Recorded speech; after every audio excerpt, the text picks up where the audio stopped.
জায়গা একটা লড়াই হচ্ছে 5 দলের মাঝে। আইপিএল এর সুপার ফোরে ওঠার মিশনে এখন দেখা দিয়েছে কঠিন সমীকরণের মারপ্যাচ। রাজস্থান থেকে কেকেআর সবার আছে সুযোগ, এক ম্যাচে ঝুলে আছে একাধিক ফ্র্যাঞ্চাইজির ভাগ্য। 3 দল নিশ্চিত হয়ে গেলেও বাকি একটি পজিশন নিয়ে আছে হাজারটা প্রশ্ন। আইপিএল এর সুপার ফোরে ওঠার সেই সমীকরণ এবং কোন দলের সম্ভাবনা বেশি সেটাই জানবো রিপোর্টে। দুই দল আগে থেকেই প্লে অফ নিশ্চিত করে ফেলেছে, তবে সানরাইজার্স হায়দ্রাবাদ নেমেছিল বিশাল ব্যবধানে জিতে পয়েন্ট টেবিলের সেরা দুয়ে জায়গা করে নিতে। কিন্তু টেবিল টপার রয়্যাল চ্যালেঞ্জার্স বেঙ্গালুরুর সাথে 55 রানের জয়ও যেন কম হয়ে গেল প্যাট কামিন্সদের জন্য। টস জিতে ব্যাট করতে নেমে নিজেদের সিদ্ধান্তের যথার্থতা মাঠে দেখাতে থাকে হায়দ্রাবাদ। ট্রেভিস হেড 26 রান করে সাজঘরে ফিরলেও অভিষেক শর্মা আর ঈশান কিষান মিলে আক্রমণ জারি রাখেন। অভিষেক 56 করে প্যাভিলিয়নের পথ ধরলে হেনরি ক্লাসেনের সাথে তাণ্ডব চালাতে থাকেন ঈশান।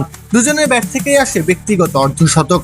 আরসিবির শক্তিশালী বোলিং লাইন আপের বিরুদ্ধে হায়দ্রাবাদের সংগ্রহ শেষ পর্যন্ত দাঁড়ায় 255 রানের। বিশাল লক্ষ্য তাড়া করতে নেমে উড়ন্ত শুরু পেয়েছিল আরসিবি। প্রথমবারের মতো ইনিংস শুরু করতে নামা ভেঙ্কটেশ আয়ারের 19 বলে 40 রানের ঝড়ের পর অবশ্য ব্যাটিংয়ের পতন দেখতে থাকে বেঙ্গালুরু। দুরন্ত ফর্মে থাকা বিরাট কোহলি কিংবা দেবদূত পাদ্দিকালের কেউই বড় ইনিংস খেলতে পারেননি। অধিনায়ক রজত পাতিদার শেষ চেষ্টা করলেও বেঙ্গালুরুর স্কোর কার্ডকে হায়দ্রাবাদের তুলনায় বিমর্ষই মনে হয়েছে। আরসিবি ইনিংস শেষ করে কাটায় কাটায় 200 রান করে।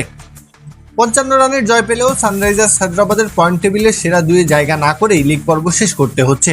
অন্যদিকে বড় পরাজয়ের পরেও সবার উপরে থেকে লিগ পর্বের ম্যাচ শেষ করলো আরসিবি।